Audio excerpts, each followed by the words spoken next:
एठी लड़ाई होईची संगठन तैयारी करिबारे एठी विभिन्न कार्यक्रम करा जाईची एवं अनेक पीढ़ीर बलिदान एठी जाईची एवं सेई जो माने दीर्घ दिन धरिकी लड़ाई करी एठी बलिदान देइछंती ए दल को बंचाइबा पई ए दलर संगठन को शक्ति वृद्धि करिबा पई सरकार को आनिबा पई एवं सरकार माध्यम रे लोकन को सेवा देबा पई सेई बलिदान देइथिबा कार्यकर्ता ठारू आरंभ करी वर्तमान कठिन परिश्रम करिके सरकार को आनिबारे जो आपण मानकर प्रभुत्व भूमिका अच्छी आपण मानकर पर्यंत मु निश्चित भाव में आपण मानकु सबुठारु श्रेय देवी एवं आगामी दिन रे जो संकट सृष्टि होइतिबा ओडियार अस्मिता कथा एवं तांको बंचाइबा पाई आगामी दिन रे ओडिया को सम्मान सहित बंची रहिबा सहित ये ओडिशा को भारत वर्ष रे 1 नंबर राज्य में परिणत करिवार जो संकल्प आज आम आगे छिड़ा होईछि नुआ ओडिशा गठन करिवार एवं यशस्वी प्रधानमंत्री नरेंद्र मोदी जी जो आगामी 2047 मसीहा सुधा एक विकसित भारत गठन करिवार जो संकल्प रही आज से संकल्प रे जड़ी होईछि ओडिशा एक नुआ ओडिशा गठन करिबारे और से संकल्पर दायित्व आज आम मान को दिया जाइछि।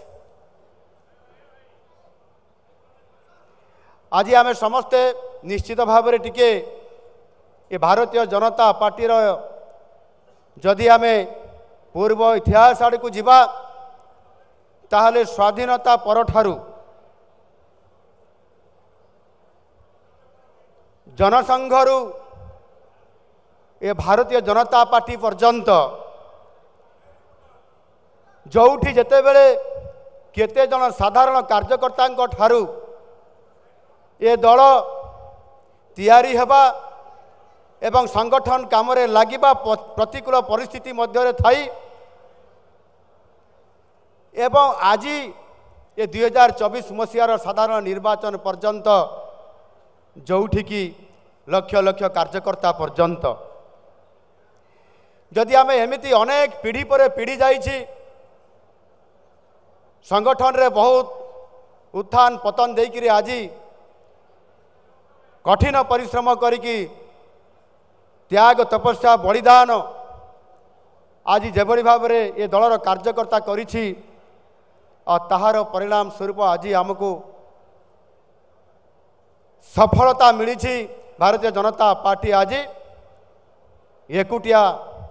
सरकार गठन करिबारे यशस्वी लाभ करिछि ए आपण मानकर समस्तंकर कठिन परिश्रम कारण मुझे आपण मानक समस्त को आउ थे अनेक अनेक शुभेच्छा एवं अभिनंदन जनवा सहित धन्यवाद दूची आपण माने समस्ते आज ये राज्यर नेतृत्व नापी जाउछंती एवं ओडिया अस्मिता सहित ओडिशा को नुआ ओडिशा गठन करिबारे दायित्व नापी जाउछंती।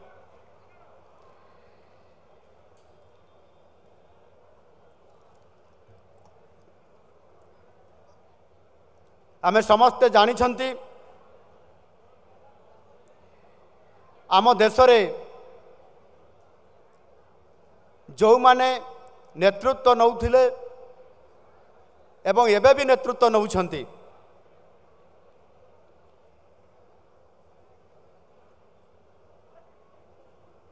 सेते बेलर डॉक्टर श्याम प्रसाद मुखर्जी ठारू आरंभ करी पंडित दीनदयाल उपाध्याय एवं ता परवर्ती पर्याय रे अटल बिहारी वाजपेयी लाल कृष्ण आडवाणी जी एवं ता परवर्ती पीढ़ी रे जेते बेले आमे आम संगठन को गढ़ी तोड़बार तांकर सहित काम करिवार जो सुजोग पाइछंती मोदी जी शाह जी एवं नड्डा जी लोकंकर प्रयास ठारू आमे किभली भाव में आमको विरोध होउथिला ये से कथा को मध्य जुएल भाई चरण करिछंती दिन थिला आमको साइन बोर्ड रो पार्टी बोली कुहा जाउथिला जदि ये लंबा समय अवधि भितरे आमर ए लंबा यात्रा को जदि आम देखा ताहले सेदिन ठारू आज पर्यंत एवं आज लगातार भावे जड़े प्रधानमंत्री यात्रा पछरे रही सेदिनर एवं सेदिन ठारू आज पर्यंत पीढ़ी पीढ़ीर बलिदान कहानी कठिन परिश्रम कहानी।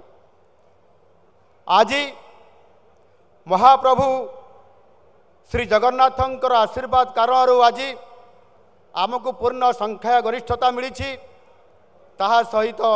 ओडिशार 4.5 कोटी ओडियांकर आशीर्वाद मध्य आम पछरे रही।